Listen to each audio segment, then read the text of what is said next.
All right, hello and welcome to episode 3 of the Grand Campaign Part 2. This one with more Charlie No, I don't know I can say that anymore. Tiger Blood. That's right. You've seen Hot Shots Part 2, right? No. Or Hot Shots? Oh, man. It's why when I send the gifts, Charlie Sheen firing the chicken, it just doesn't work. It doesn't land. Do anything at all for me. Well, we're here. So thank you for jumping in and doing a Part 2 with this. Sorry about missing the previous one. Had a busy day. You know what?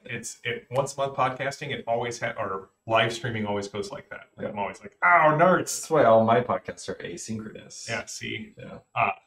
Maybe the real cloud is the friends we made along the way. All right. Once more with feeling, we are back from the dead.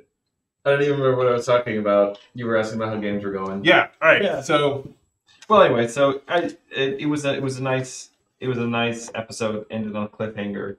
And leaves a sort of mystery. Now people are going to figure out, well, what's going on? Why is there a duplicate? Oh, and the other fun thing is that they found their previous party member who had his all identifiable features of his body melted off when they passed through a jump gate. Okay. And when they came out the other side, it was just like this flesh simulacrum without a face. And then they get to the planet they were headed to, and their old companion is there. And this isn't the thing that caused all of the flesh simulacrums to no, different thing. Different flesh simulacrum. Oh man, do I have a thing? I think you have a thing. Anyway, and so they arrive on the planet, and they go to meet with their friends. They're like, what is going on? And he doesn't show that he recognizes them at all, and so one of the party psychic tries to read his mind, and basically just gets there's just a single thought on repeat, just kind of on loop, and that was kind of disturbing. So yeah. So Amboria going well? Yeah, I think so. Last session was also a lore dump to try to catch players who hadn't been there in a little while up on what's going on and kind of set up the quest in front of everybody. So it's the final arc for that campaign. So now that's actually kind of set out. So we've got lots of journeying and loose ends to type and awesome things like that ahead of us. But also the players got captured because they stood around talking too long, and so that's gonna probably slow the progression down just a little bit. Just a tiny bit. Yeah. Deal with that situation. Awesome. Yeah. So before we get into our discussion of system, and we had a great discussion about 5e with Josh, so we can kind of set that off to the side. Basically, thanks for getting that out of the way for me, Josh. Got it out of the way. Rook basically was like, "Hey, you know what you should be doing, Josh? Playing Pathfinder First Edition." And I was like, I mean, if you want that kind of experience, but also with the longevity in it, that's a better way to go for sure. Yeah. There are certain modules and certain hardcover expansions. Yeah, I was trying to think of the right word. It's not setting books, but certain, what's the book I'm thinking of? The Ultimate Campaign. Yeah, Ultimate Campaign. Yeah, that one was great. Yeah. And then I told him about the Mythic Handbook. He was like, "What is this thing?" I'm like, "It's a real thing." Mm-hmm. It's like, but I want that. I'm like, just go You can have it because you're playing 5e. That's right. You can't. This is why you can't have nice things. Just kidding. Again, as Richard has pointed out many times, we would like to point out if you're not running the Grand Campaign, that's fine. That's fine. We can disagree on things, and it doesn't have to cause an international internet incident. So we had I'm gonna slap you. That's right. I knew that's where we were gonna go. So Ben, who we both know, was like, "Hey, so in listening to the Grand Campaign, there was this kind of comment. He's like, it seems to me that old school games, the story is the world. You read old school articles and such, and it's not here's what my character is. I'm playing in Greyhawk. I'm playing in Forgotten Realms. I'm playing in Blackmore. And then you got on the other end of the spectrum, you have the 5e, more modern design where you Fate powered by the Apocalypse. I would say basically everything after 3.0 D&D, because when it takes an hour to make a character, the character becomes the focus of the campaign. So those are our 2 points I wanted to chat with you about. Where do you feel like the Grand Campaign? How do you feel like it between the world focus and the individual focus, how would you place, or what are your thoughts on that kind of question or response? I think old school, new school, or old school, modern is like almost too broad for these categories.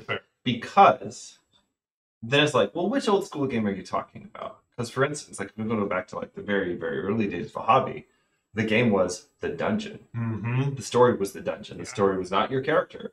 The story was not even the world. Anything else that's going on in the world is totally incidental to outside of the dungeon. I start at the entrance to a dungeon. The dungeon has 20 levels. My character has 20 levels. Perfect. You know, right? So it's like this very self-contained thing. In which case, the story is really just what happens in the dungeon. Yeah. That's it. Obviously, the game evolved from that point pretty quickly. Yeah. So one of the first expansions we get for AD&D is the wilderness survival. Right. Yeah. So once you start saying, well, there's wilderness, well, there's cities, well, there's domains, all these different things, then that's when you could say the story starts becoming the. So maybe we could differentiate from like I think it would be fair to say in an OSR game, the story, and again, not always, right? Because I've seen a lot of people just use the OSR thing more or less as an excuse for making a little rules light game. And that's a totally different kind of thing than what we're talking about. But you could say that generally speaking, in an OSR setting, Axe is a good example of this.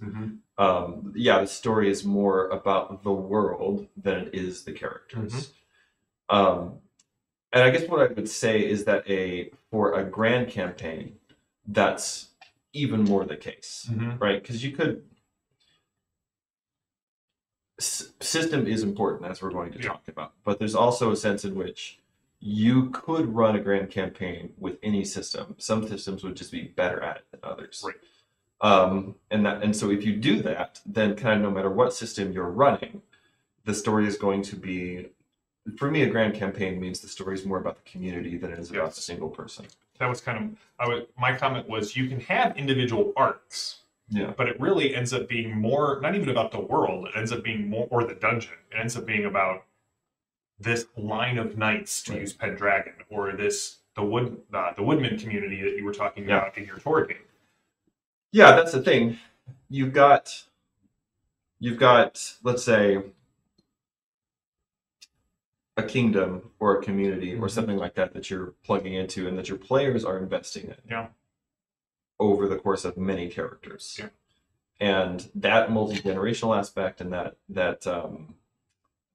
investment in a particular place, so that the place in your world goes from just being, oh, this is a cool place in Richard's head, goes from that to being, I actually care and am invested in this, and am invested in this fictional community that I poured a lot of my heart into over the last 3 or 4 years. And when you bring new players in, like I think back to one of our very first 5e sessions, we're playing in Tanar. Because for me, Tanar's a whole world, but I really only care, if you will, about the Cardane Empire, right? That was where all of the stories set. And at one point you're like, this feels like a D&D setting that has moss on it. Your players can tell when it's the one thing that you just routinely play, you're in this setting, it's the same people, the community, the time advances, but as new players come in and old players rotate out, new characters come in, old characters rotate out, or more often in our games, die horrible deaths and come back as doppelgangers or simulacrum. You do have a thing. I don't know if that's the thing you want to claim, but it is a thing on the list of things to claim. You end up being, you feel the moss growing, and each the moss is the player's marks that they've left on the world. So, all right. Well, let's talk about systems. You said that there are some systems that are better than others for running the grand campaign. Yes. And we're eventually going to talk about, we're going to get into we love minutia. So we're going to talk about time and resources, because time is possibly the most important thing to be keeping track of in a grand campaign. What for you makes a good system? Because I think I said that, if we're looking at the relationship maps of what the players and the setting and the system all come together in a campaign, the system, at least at the start, represents sort of your ideal for how the world will be viewed, right? It's sort of the the foundational, hey, we understand that these mechanics Yeah. exist, therefore these are the truths about the world as we're going forward. Right. So how would you like what makes a good grand campaign system for you? So for a grand campaign, the first thing that you're looking at is going to be the character progression. Specifically, you're looking for horizontal rather than vertical character progression. So D&D, Pathfinder, any D20 game, typically speaking, has a very vertical power progression. Right. So as your character starts out here, and then every time they level up, they go up, like this, and it's more or less at a fixed rate, right? So that to the point that mathematically, the system is set up so that, at least in theory, I, as a dungeon master, could sit down and plan an encounter based on your power levels and just do the math and come out with a perfectly balanced encounter. Now, whether or not it always works out this way, right, maybe it's a different question, but theoretically, those games are designed, especially in the modern era, those games are designed to have a very fixed trajectory for character progression. This is bad for the grand campaign. Part of the reason that it's bad for the grand campaign is that it tends to take the characters out of the setting. Like the more powerful you become in relationship to the rest of the setting, the more and more things just become about that one character. And so if that character is lost, what do you have to do? Well, to keep the game fun and also fair, if I've got a party of 4 level 15 characters and your level 15 character dies, I'm not starting you out with a level 1 character. That would be no fun for you. It'd be no fun for me. It'd be no fun for the rest of the party. Right. So then I have to give you another, like, basically god tier character. Right. And where was he all Where the was time? this guy all the time? It's just like it's like Superman just showing up in the middle of a Justice League comic with no context for who he was or why he was there. Right. Yeah. And, you know, obviously you can work around these things. All of us do. But a grand campaign, you've got a flatter trajectory. What another way of saying this is that I see in a system that's ideal for the grand campaign, the character's experience should reflect their influence in their community or their influence in the world around them rather than their power over it. Right? And so it's not just, now that I'm at this level, I can call down Meteor Swarm or something like that. But it's, now that I'm at this level, I get a tower. Now that I'm at this level, you know, that's like the classic example. But there are other ways you could do it. The Stronghold, the Thieves Guild, the Church. Now that I'm at this level, I'm eligible to maybe become a senator in the Republic. Yes. Now that I'm at, you know, things like this, right? So and then be brutally stabbed. Be brutally stabbed, yeah. Yeah, or do the stabbing, or do the stabbing, right? No one ever talks about playing Brutus in a game. They always talk about playing Caesar. I mean, this is the thing. You can always be the stabber or the stabby. That's right. Yeah. So always be the stabber. I guess is what we're trying to. Yeah. Go. Yeah. Always be the stabber, kids. Yeah. Always be the stabber. That's what I tell my kids every morning. Yeah. Yeah. So your character progression should increase their, you could almost say, like, increase their entanglement, right? So that they don't go to more and more being this thing that's above the world, right? And I even remember this even in that Tanar game, which I loved. So this is not knocking on the game, but like once you hit like level 18, 19, 20, it's sort of like, well, we have a big bad in front of us, and we got to take that big bad down, and actually nothing else that's happening in the world around us really matters that much. They become apocalyptic events, right? That you're dealing with, not regional or communal events. I'm a god.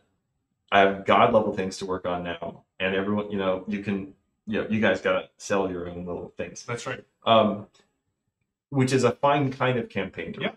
But when we're talking about the grand campaign where it's a multi-generational thing, I mean, you can imagine the whiplash of you play a character from 1 to 20, and then that character dies or ages out or retires, and you go back to level 1 or something like that. So if you were doing a grand campaign, and I'm sure this is one of the things you guys talked about, if you were doing a grand campaign and something that had levels and a really linear upward trajectory for character progression, one of the things you would have to figure out is how many levels do you lose when you die? You can't go back to 1.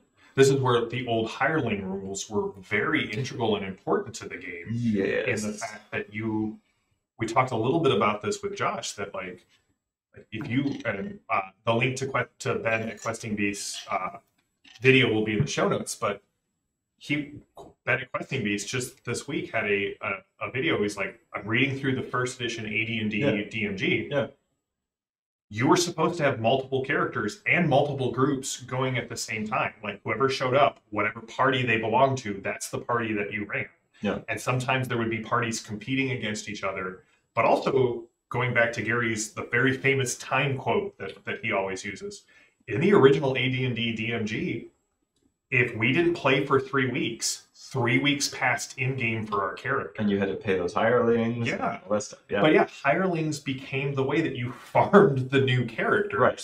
Kind of going. Yeah, it's like you always have a DCC funnel hanging around with you and just following you places. Yeah. Another way a way that you can do this if you don't want to do the full hireling thing, like some systems are like too mechanically complex. I might enjoy having 6 5th edition D&D characters in front of me to run. Actually, I would really. Yeah, you would know this. Somebody, please let me do that. But most people, like, it's all they can do to remember how spell slots work for their sorcerer. Yeah. And so points. Right. Yeah. And so at that point, it's like, well, now I've got all these followers and things like this. So depending on the level of complexity, and this is also a thing about modern game design, is that as modern game design became more and more about giving you more complex character sheets, looking at you, Pathfinder, as it becomes about giving you more and more complex character sheets, suddenly the importance of having multiple characters, hirelings, and things like this doesn't, like, that fades or just completely vanishes. And part of it is, part of the reason for that is you have so much sunk cost. It took you hours to just finish putting together this character sheet. Yeah. And now you're telling me I need, whereas if we're playing like X or like some other 1E clone, right, it's like, oh, I need 5 hirelings, give me like 10 minutes, I'll roll them up. Like, there are seven 3d6 rolls and a hit die roll, and I am ready to go. Right, exactly. So it's like, it's a little bit, it's a little different.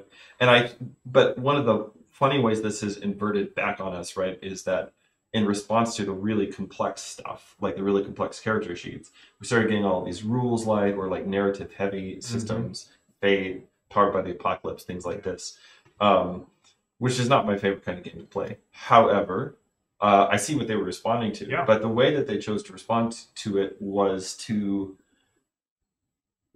take away all of the time that you're putting into your character, but then still expect your character to feel just as cool and just as invested. So this is a little bit of a tangent, but if I'm playing Pathfinder and I played Pathfinder for 12 levels and I've, every single level, like, I picked out the feats and the animal companions, because obviously I'm playing a ranger. Of course, why would Richard play anything else? Yeah. And I've put all of that work, like I put like serious sweat equity, not just in playtime, but at serious sweat equity into my character sheet. And then you say, well, that's too much work. No one should be expected to have to do all of that. You can have 3 lines on your sheet. You've got 3 values, Numenera. Yeah. You got only 3 values, right? It's fine. Yeah. You've got 3 values, and your character is still just as cool, and you're going to still feel just as invested. I don't think you do. Yeah. So if you wanted to have something like lots of long-term investment, but also slightly less mechanical complexity per character, that gets to being basically the old school vision, which is character sheets are relatively simple, but you have lots of character sheets. You basically have, I like this model because it scales to the player. You basically have as many things as you want to play. Right. If you want to have the one character that you focus on, you're fine. If you want the 5 characters, right, then you just go hire some hirelings. That's right. And then when that guy with 1 character dies, you charge them some gold value to say, I will sell you my hireling as your new character. Because this hireling is level 3, or you start at level 1. Right. Yeah. Now, something else that comes up with the old school games, did you just advocate human trafficking? I did not. Okay. I advocated character trafficking. It's fine, but poignant. Important. Listen, if I put all the time into the hireling and Christopher's dwarf dies, Christopher Pluggy's in the chat with us today. He's going to give me some return on investment, probably like going and get me a whiskey or Yeah, fair enough. gluten-free double stuffed Oreos, you know. Right. Sorry, I got distracted. One of the other things that changed between second and third edition is the fact that part of that power scale that you were talking about, right? It used to be you stopped gaining hit dice at level 9. Yeah. So you remained mortal at to some degree, right? If you were a fighter and you had an obscenely high constitution, maybe you got 3 hit points a level between levels 10 and 20. You stopped rolling dice. I think that adds a little bit to it, right? Because a level 20 character can still be stabbed to death by senators in the Senate in an old school game. Right. A level 20 character in modern gaming, I don't care how many senators you have at a D4 a pop. Right. I'm not gonna. They're gonna all get their turn, and then you're just gonna start laying waste to the Senate. Doesn't Macros use that as an example? He uses that as an example. Like political power equals fighting power. Yeah.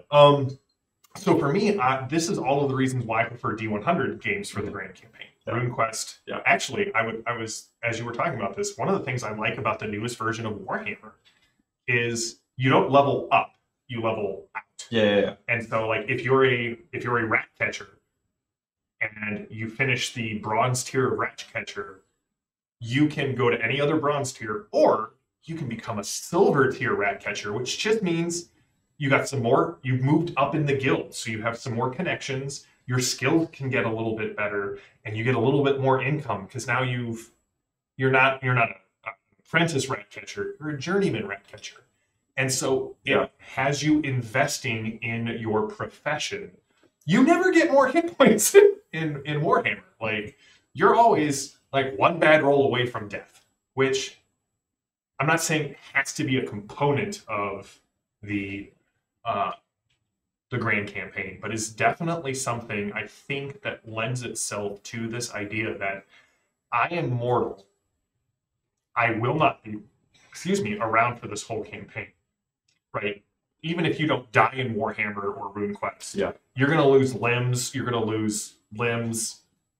Just limbs. Limbs just fall off. Like, and so there's that point where you're like, all right, my character cannot go into the field anymore. Yeah. I have to, it builds in a retirement. So that's the second thing that you need for a Grand Campaign, like mechanically speaking, is some form of attrition. Chris did point out that he also took out the trash for me seconds after Trisha asked me to do 4 XP in a game. So, yes, Christopher, I miss having you close. So, I mean, is there anything Christopher wouldn't do for XP, though?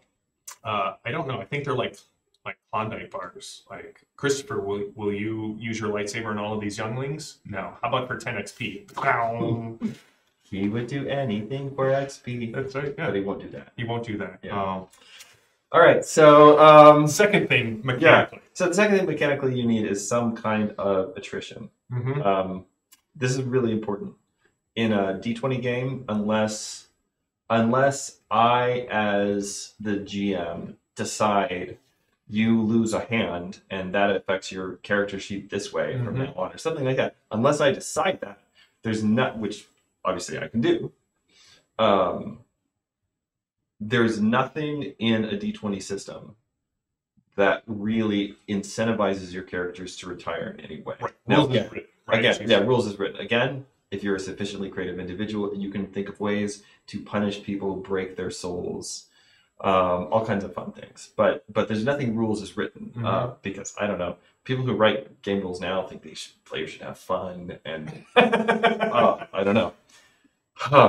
But you do need some kind of attrition. This can be something like the shadow mechanic in the One Ring RPG, which I think is a really good way. It's a very elegant solution. Yeah, it's a really elegant way because it's basically like because of the way hope and shadow works in that system, you basically decide how quickly you want your character to burn out. Which is, I can play cautiously and live a long time, or I can go out in a blaze of glory in 3 or 4 sessions. Yeah. How quickly do you want to pull on that retirement rope? Right. Yeah. And then, and then every time you push that boundary, you get, bouts of madness. Your character does things which actually accelerate the next bout of madness, things like this. And then if you're an elf, you get to sail away into the west. And if you're not an elf, you become an evil NPC, and I get your character sheet. Which makes you... Yeah, it's really the best case scenario. Do you have like a bell yet that you can ring at the table? Yeah. Like, we need to get you a bell. Like a gong. Yeah. Speaker in the floor, drums in the deep, whenever. Yeah, so you need some kind of attrition.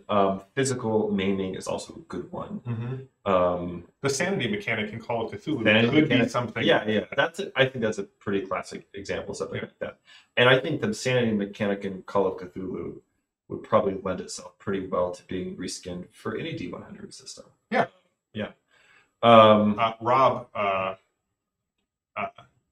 Hainso jokes that all D100 games have a sanity mechanic. It's just in RuneQuest, your limbs are your sanity points. Yeah. And the longer you play, the less of them you have. But that's exactly what I'm talking about, though. Like, that's you just have to have some kind of... There has to be, let's say, an incentive to prioritize the things you do as a player. Yeah.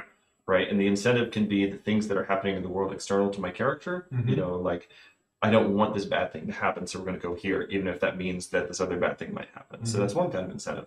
But the other kind of incentive, the long-term incentive, it's pretty much the only kind of incentive that players actually respond to is, I like this character, and I'd like to give them a happy ending to their story. And that means at some point I have to say, I'm going to walk away from the table. Right. Not the player walks away from the character. The character says, I gambled enough. I'm not going to stop pushing my luck. I'm going to retire. And then the player comes in to the campaign with somebody who's a little more fresh-faced. And the thing I was trying to say earlier, the thing I was trying to say earlier about as far as characters who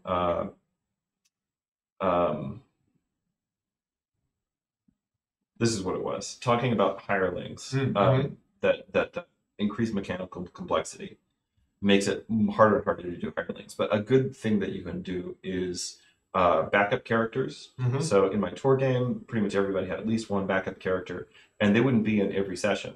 But we would do, sometimes it'd just be like, hey, I have a Sunday night for you. Does anybody want to do a one-off over here? Like a little side quest, and play your backup characters. Another thing that, and then sometimes the backup characters would come in and I'd let people play their own, like play two characters, or sometimes I would just run the backup character as an NPC because the player would come to me and say, I'm thinking of retiring this character in another 3 game years. And when I do, I'd like this other character to already be like integrated into the campaign, so there's like the transition feels natural. And I'd say, okay, make the character sheet, and I'll just introduce them into the story as an NPC. Right. So you can work with your players on this a lot. Yeah, that's always a lot of fun. Yeah, because then it's like, Or it also works if like you have a game night where 2 or 3 people can't make it. Right. All right. Well, let me pivot into introducing your backup characters in a short adventure. Yeah. The other mechanic I was going to say that I like, and I like this probably personally because I put it in the Jackals game, but also in Warhammer, and it goes back to the Shadow. Corruption mechanics are another attrition. Because corruption mechanics usually are, you can do this cool thing if you pay the corruption. Right. And everyone has at least one person in the group who's like, sure, whatever. Yeah, I don't care. I'll just hit this I'm button. not worried about that. No, I'm not worried about that. In Warhammer Fantasy, it's like, well, okay, you can do it once and then possibly roll bad enough that now you are classified as a beastman and are no longer allowed in a civilized country, or else you will be killed with impunity. Well, what do I do now? Well, your character probably lives in the woods, and you're going to roll up a new character. That's what's going to happen. I mean, the other thing you have in Jackals, which I think is really good, is the awareness. Tor has something like the 2 in the hunt mechanic, right? But there's like the awareness of the more famous your character becomes, the more difficult encounters just start being. Yeah. Because the evil things in the world are just more aware of you. They're like, oh, we're hunting that guy. I've heard stories about him. We better take more men. Right. Yeah. It feels like something that should happen in a game. Yeah. Like, I'm not a fan of, when we're playing the rules, like when we're playing Pathfinder, for example, I may say, hey guys, this area is, you've heard rumors that something really bad is here. But most modern game design, I say modern game design in the fact that there are games that don't do this. Yeah. Right? RuneQuest, Warhammer, Tor. Yeah. But there was a division, I think, between second and third edition D&D that then expanded out into the hobby. Third edition on, we have combat as sport. If I make things as balanced as possible, Right. then it comes down to player strategy Yes. and luck. Before that, you had combat as war. Yeah. You have your characters. This mine has 46 goblins. That's it. What are you going to do Yeah. about it? There was no more attempt to balance something than that. Well, it's like the early days of the UFC versus the UFC currently. Yes. Early days of the UFC, there were no time limits, no referees, and no weight classes. So you could get a Dutch kickboxer who was also a mob enforcer into a ring with a Hawaiian sumo wrestler and then watch the sumo wrestler get his teeth kicked out for 3 seconds before the fight ends. Yeah. There's nothing fair about that fight. No. Nothing at all. Like there was a huge disparity in terms of skill, in terms of readiness and willingness to actually hurt another human being. Right. But that was just, they were pitting style against style, fighter against fighter, right? Nowadays, it's a lot more civilized because they wanted to legitimize it as a sport. So you have weight classes, you have pretty much everyone playing with the same combination of skills. So the margins between fighters are just very, very thin now. So it's the same kind of thing. Yeah, same, yeah. Yeah. I'm glad you brought that around today. Yeah. I know we've had a lot of discussions about UFC. So Yeah. All right. What's another thing? Like I know you said that there was a couple that you were looking at. So the third thing that I would say would be totally essential for a game that's intended to really simulate this particular play experience we're talking about from ground one, from square one, and that is some kind of inheritance mechanic. It's really important that you be able to pass on your skills, your experience, your treasure, all these things to the next generation. Yeah. And if you obviously you can do that without mechanics, but if you reward it mechanically, what that communicates to the players, like, it's always better if players feel like something is their idea than if you're just like, oh, by the way, your character's getting old, you should think about who your successor is. Yeah. I could say that, but it wouldn't be nearly as cool or meaningful as if the player comes up with it, and she comes to me and she's like, well, I've been thinking about this, my character's getting old, I see there's a retirement mechanic here. And if I retire, and the retirement mechanics in Tor, for instance, incentivize naming an heir before it's too late. And they incentivize either retiring or dying gloriously in battle, right? Either retiring peacefully or dying gloriously in battle. So if you have in other words, if you have a happy ending to your character, and you're not super tainted by the shadow and these different things, then you actually get to pass on some of your character's experience, which means that you're not starting with a baseline character, but you're starting with a character that's already had 1 or 2 advancements. You get to pass on some of your character's experience. You get to pass on some of your character's magical items and things like this, so that your next character isn't actually starting down here, but they're actually starting somewhere higher, a little bit further. Yeah, in my ideal grand campaign that I still haven't got to run yet, what I would do is I would run probably acts. Okay. And I would do I would start everybody out with 3 characters, at each of the tiers: the adventure tier, the conqueror tier, the king tier, right? So everybody would be involved in the different stakes, at the different levels. But the adventure characters would be the main characters that we'd be playing. And then there would be a way of passing on if you chose to retire your character. For instance, if your adventure character hits the conqueror tier and they get a keep or they get a holding of some kind, and you said, okay, I want this guy to settle down and just become I want that to be my new conqueror tier character or an NPC or something like that. Then I would say, okay, well, let's take a percentage of his total experience, because you've chosen this willingly. It wasn't forced on you, because you've chosen willingly to say, I'm going to name this guy as my heir. And then your character, who should be several years old by now, says, all right, son or nephew or whoever, Clyde the Bugbear, who became my traveling companion. That's right. It's like, I feel like Clive the Bugbear needs to be it's time for me to settle down, and it's time for somebody else to pick up the good work that I've been doing. And so here's my sword, and here's the first male shirt that I ever had, or something like this, right? Yeah, I'm gonna keep some of this. Which is that's explicitly the example I use there is the Bilbo Frodo thing. Yeah. Right? Yeah. Yeah. Yeah. Part of the thing that's really important for Bilbo's arc is that he's the only person, as far as we know, ever willingly relinquish the One Ring. Yeah. Right. And he willingly relinquishes it and gives it away. I guess Sam does too, but he willingly relinquishes it and gives it away to his heir. And because he does that, the shadow doesn't have any more hold over Bilbo, and he can kind of finish his story. Yeah. And then Frodo starts with what? He starts with a magical item, a sword, and a shirt of mail. And so he's not quite level 1. He's not quite at level 1. And Rook just said in the chat that he's done an inheritance in the event of death for all the items on your character's person. I always just think that is a wise thing to be doing. Yeah. I mean, that's nice as long as the other characters in the party don't fall upon your corpse like a pack of jackals. Yep.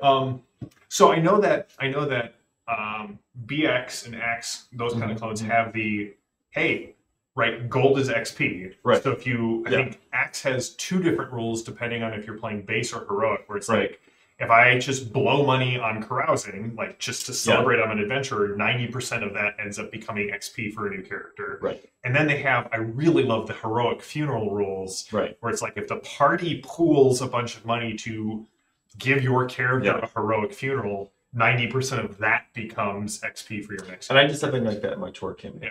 I have that in Jackals as well, right? If you retire, then you can transfer some of your advancements to your new character because you've attracted someone of worth. The way that I would do it would be, if I was doing, in this scenario where I'm running this Axe game, the way that I would do it would be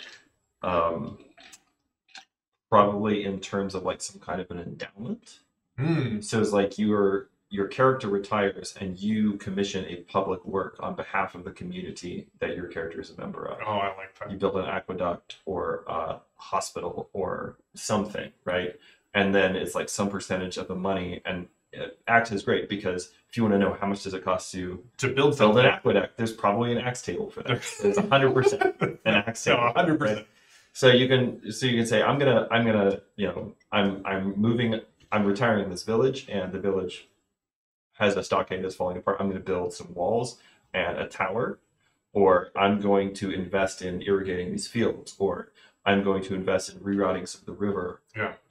So that we have, something. So you put in money for a large public works project, which integrates you into the life of the community, and then a certain percentage of that money turns into XP, and you give that to your successor. Yeah. So that's how I would handle it for retirement. Obviously, the heroic death thing is cool, but a lot of times I think that people would want to retire their character before they die. So. Yeah. And I think for me the other thing, and this will come in big when we talk about time. It's on our side. Yes, it is. I hope somebody got that joke. But downtime actions, like one of the things that really inspired Jackals. There are a lot of things that inspired Jackals, but tours specifically, the fellowship phase, definitely inspired Jackal's seasonal actions. Also a little bit out of RuneQuest, right? RuneQuest has a very strong, you play one adventure a season, I don't care how long it takes, because you have ties to the community. The rest of your time is spent in the community. Farming, hunting, gathering, doing your holy days, because you're all initiated in a cult. You don't just get the benefits of being in a cult and not actually participate in the rites and the rituals and the hero quests that go on. So like for me, having a set downtime or seasonal action, a way where we step away from the adventuring phase and go, okay, time is now passing that your characters don't have control over. What are you doing with it? Right. That and the downtime options in 5e suck. I'm sure there's so bad. I'm sure there's. I'm sure somebody has put out some good ones, but I'm just talking about the ones in the DMG. They're really bad. No, the Pathfinder downtime actions. Yeah. Pathfinder 1 and 2, so much more robust. Yeah. Like every skill has a downtime, 2 or 3 downtime actions that you can take with it. It tells you, do you want to craft something? Yeah. Here's what it costs. Do you want to build your shrine to Iomidi? I'm pretty sure that's a Pathfinder goddess. Here's how much it costs. And it creates a natural break. Because again, when we're playing in Tanar, there's that apocalyptic event on the horizon, and we're doing all of these things, but time is constantly doing this. Right. You don't want time to do this in a grand campaign. You want time almost to yeah, you want it to feel like the adventures that you're playing through are more indicative of like the mountaintop moments in your character's life, but the character is doing other things that we're just not playing through, right? I take downtime actions very seriously. I have for my Emboria game, I have a 30-page document of custom downtime options that I've written that are setting specific, and a lot of them are things like, is there a theater in the village? Would you like to build one? Would you like to commission a play?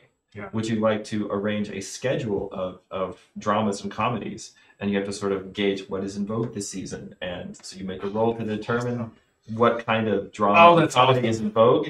And then you sort of like, based on the roll, you guess. And if you do well, then lots of people come to your production. And you know, but also like it's determined by what's the quality of the actor troupe that you hire and things like this. So a lot of it's super specific. That's I have, you know, very specific. If you want to compose a work of poetry, here are the different kinds of poetry. Here's how many seasons it takes to do like a larger work versus a smaller work, things like this. So Josh isn't here to defend himself, but you know, just be careful when you do that, so that the guy you hire doesn't try to run off and steal your betrothed. Yeah, that's a problem. Still one of my proudest moments from the Root Quest. I mean, if you get Cyrano, that's your own problem. Yeah. Not Cyrano, the new movie, because I've read Cyrano and I don't feel it's as action oriented as the new one that's coming out is. The only film adaptation of Cyrano, the Cyrano story I've ever seen, is the Wishbone version. So, all right, well, hey, you have it here. This is the official stance of the Grand Campaign. Yeah, that's the canonical version. That's right. For most things, actually. Prince and the Pauper, Cyrano, Sherlock Holmes. Man, I loved Wishbone. Yeah. Looking back, that was probably a really formative thing. In retrospect. How did this affect me? With the line from Community, ooh, I hope this doesn't awaken. Yeah. So time, like downtime actions. Downtime is super important, and you can have a lot of fun with this. Like, typically speaking, a fellowship phase in a tour game, which we did at the end of every adventure, and that year was a pace of 1 per year. And the Emboria game is a pace of 1 per season. Okay. Having done both a once per season game and a once per year, I think the once per year pace is actually probably a little better for a grand campaign. Okay. I think once a season is maybe it's a little too much detail. How many seasons do you have in? Now we're gonna get super. Yeah. How many seasons do you have in Emboria? Because there's 2 seasons in. 4. In Jackals. 4. You have so you're doing. Yeah. So you're doing 4 adventures per year. Okay. Interesting. Yeah. So, like I've said before, the Emboria game isn't a grand campaign, but that's because it hasn't yet been multi-generational. Yeah. But that's only because only like 6 years have passed, and we've been playing for a couple hundred sessions now. You know, and so it's like, well, you know, if we played it for another 12 years, it would be multi-generational. So I don't know, like maybe that's a little arbitrary, but I would probably do you know winter, spring, or something like that if I was going to do it again. But the once per year tour pace worked really well. But anyway, we would do the fellowship phase, and I would always let the players know we're planning on being done with this adventure. So next session, you need to go ahead and have your fellowship phase options already prepped. And about 50% of the time, they did not. They would come to the table, and it's like, well, that's the end of the adventure. It's time for our fellowship phase, and they'd all be like, oh no, shoot. I've flipped through the books. Can somebody send me the document with all the fellowship documents in it again? Things like this. But ideally, you should give players a little notice so that they have the chance to plan out what they want the downtime options to be. Yeah. And then once they do that, then you know, it should take about half a session. Yeah. It's okay for downtime options to be like a little complex. Yeah. And I also they can almost be like, especially things like if you have like so I've got rules for like if you have a merchant business. You know, here are every season you get to plan out the route, and based on the route and the cargo, and are you captaining the ship yourself or are you hiring someone to do it? How many guards are you hiring? So you get to make all these choices. That feeds into here's the number and you roll, and then there's good outcomes, bad outcomes on a kind of a. It's not a totally random table because it's scaled based on all of those factors, and then but there's also a little randomness to it. And so things like that, the running your own merchant business can be like a little mini game that you play as part of the full game. Yeah, and I feel like that's important, right? Like it's downtime actions. Yeah. I never feel like should just be automatic. Right? Yeah. There should be a role. There should be risk. Yeah. And reward. Right. Anytime you have a reward in the game, it should be tied to a risk. Yeah. Well, and the thing is that this sort of stuff actually tells your players things about the world. Like if you suddenly understand, oh wait, so there are like seasonal cycles of what kind of entertainment people want to consume. Yeah. Or there's seasonal cycles of what kind of goods that people want. Or there's seasonal cycles of how the weather will affect my ability to make money this year. Things like this. If you present that to people in a mechanical way that forces them to make a choice with it, then it kind of like flips a little switch in their mind, and it makes the world more real. Yeah. Especially if you tie it, like you said, tie it back to mechanics or just a choice that they have to make. Right. That's the key thing. Yeah. If you actually build a feat or a talent or something where it's like, hey, you get this bonus on this downtime action, suddenly it seems even more real to the players.